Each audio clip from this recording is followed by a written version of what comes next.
అంటే సార్ ఒక మాట, ఇప్పుడు అతను మాట్లాడింది ఒకటి, దాంట్లో తప్పు ఒప్పదు, అది తర్వాత విషయం. కానీ రాష్ట్రంలో ఇప్పుడు 35 కేసులు ప్రతి పోలీస్ స్టేషన్లోనూ కేసులు నమోదు చేస్తున్నారు పార్టీ వాళ్ళు.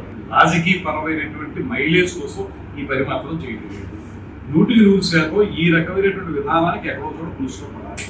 ఫుల్ స్టాప్ పడాలంటే చట్టపరంగానే వెళ్తాం. మేము వాళ్ళలాగా ఇష్టం వచ్చినట్లుగా అన్కాన్స్టిట్యూషనల్ గా పని చేయలేము. మేము కాన్స్టిట్యూషనల్ గానే పనిచేస్తాం, ఆ బౌండరీస్ లోనే పనిచేస్తాం. ఆ ప్రకారం మా జన సైనికులు, ఆవేదన చెందినటువంటి జన సైనికులు ప్రతి పోలీస్ స్టేషన్ లో కంప్లైంట్ ఇస్తున్నారు.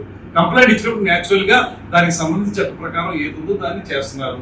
ఒకవేళ చట్టం అక్కడ కోర్టు ఏ తీర్పు చెప్తుంది దాన్ని మేము అవలంబిస్తున్నాం కదా, దాన్ని మేము యాక్సెప్ట్ చేస్తున్నాం కదా. మళ్ళీ మా వాళ్ళు ఎవరైనా కంప్లైంట్ ఇస్తే దాని మీద పోలీసులు యాక్షన్ తీసుకుంటున్నారు, దాని మీద కోర్టుకు వెళ్తుంది. కోర్టు దగ్గర ఏం తీర్పు వస్తే తీర్పు తీసుకుంటున్నాం. ఇది ప్రజాస్వామ్యతంగానే మేము చేస్తున్నాం. అంతేకాదు ఇంకో మాట మీకు చెప్పాల్సింది స్పష్టంగా, ఎక్కడా కూడా మేము ఎవరో ఒకళ్ళు ఏదో ఒకటి మాట్లాడుకోలేలే, బూతులు తిట్టేయలే, ఇంట్లో ఆడవాళ్ళని తిట్టేయనివ్వండి, లేకపోతే ఇంట్లో మన మనుషులందరినీ తిట్టేయనివ్వండి, లేకపోతే ప్రతి సందర్భంలో కూడా బూతులతోనే మేము ఖచ్చితమైనటువంటి విమర్శ చేస్తాం అనేటువంటి మాట వాళ్ళు చెప్తే మాత్రం ఇది ఇక ఏ మాత్రం కూడా సహించే ప్రసక్తి ఉండదు.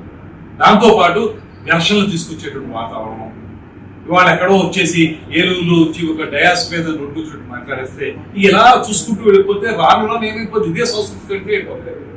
ఎప్పుడైనా సరే ఇదే పద్ధతికి వెళ్ళిపోతాం.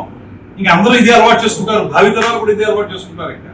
ఇక రాజకీయాల్లో విలువలు ఏమున్నాయి, సిద్ధాంతాలు ఏమున్నాయి, లేదా సహేతుకైన విమర్శ ఏముంది?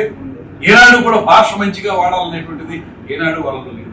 ఇప్పుడు ఇదే ప్రెస్ మీట్ లో మనం కూడా ఇంకో రకమైన భాష మాట్లాడవచ్చు. ఎందుకు మాట్లాడడం? మేము అది మా సంస్కృతి కాదు. ఖచ్చితంగా మేము ఏది చెప్పాలో అదే చెప్తాం, ఎలా చెప్పాలో అలాగే చెప్తాం. అది ఖచ్చితంగా ప్రజలే అర్థం చేసుకుంటారు.